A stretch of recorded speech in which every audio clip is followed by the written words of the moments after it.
dark-skinned man named Jack was returning home after a hard day of work. This day had become a real test for him. He was fired due to staff reductions at the company. Jack had worked hard on projects, pouring his soul into his job, and now, finding himself without means of support, he felt empty and upset. Sitting in a crowded subway car, he tried to gather his thoughts, but anxiety about the future only intensified his worry. The ride lasted about 50 minutes, and at the third stop, a pregnant woman entered the car. The car was full, and there were no free seats left. Jack noticed how the woman struggled to hold onto the handrail, but immediately stood up to give her his seat. She smiled gratefully and sat down, while Jack, standing nearby, felt that at least this small act of kindness could make her day a little easier. The woman, named Emily, started a conversation. They exchanged a few words, and soon Jack, unable to hold back his emotions, told her about his difficulties at work. He shared how much time and effort he had put into his previous position and how unexpectedly it all collapsed. Emily listened attentively, and understanding and sympathy were reflected in her eyes. When Jack finished his story, Emily smiled encouragingly and said, "Don't worry, everything will be fine.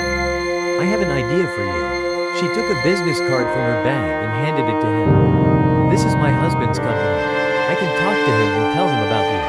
Maybe they have an open position, and they can hire you."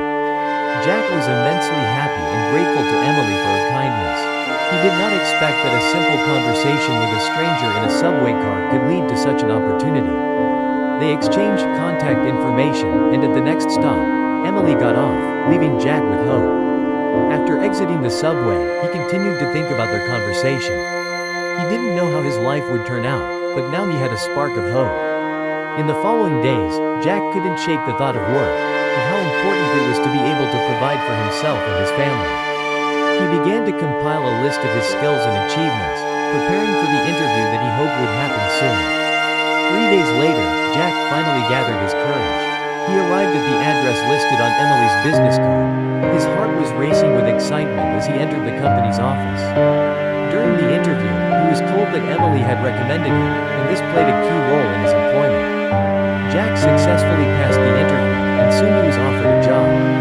He left the office with a broad smile on his face, full of hope and gratitude.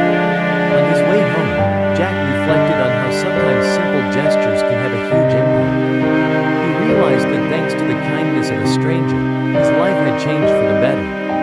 He decided that now, when he had the opportunity, he would definitely help others just as Emily had once helped him. Jack began to actively participate in the life of his community, helping people in need of support. He became a volunteer at a local assistance center, where he shared his experiences and inspired others not to give up in difficult times. His story about how kindness can change lives inspired